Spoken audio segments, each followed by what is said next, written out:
ఆకాశాన్ని సృజించాడు. భూమి నిరాకారంగా ఉంది. చీకటి అగాధ జలములపై కమ్మి ఉంది. దేవుని ఆత్మ జలములపై తిరుగుతూ ఉండెను. అప్పుడు దేవుడు వెలుగు కమ్మని పలికెను. అప్పుడు వెలుగు కలిగెను.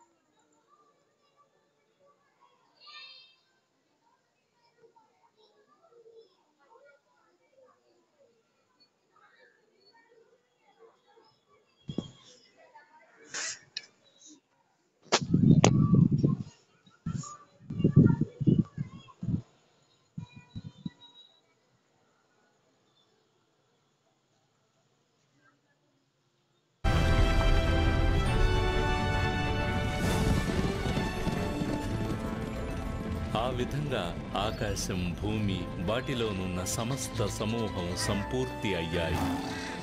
ఆ తర్వాత ప్రభువైన దేవుడు నేలమట్టితో నరుని నిర్మించి అతని నాసికా రంధ్రాలలో జీవవాయువును ఊదాడు. దేవుడు తన స్వరూపములో పురుషుని, స్త్రీని సృజించాడు. దేవుడు తాను చేసిన సమస్తాన్ని చూసినప్పుడు అది చాలా మంచిగా ఉంది.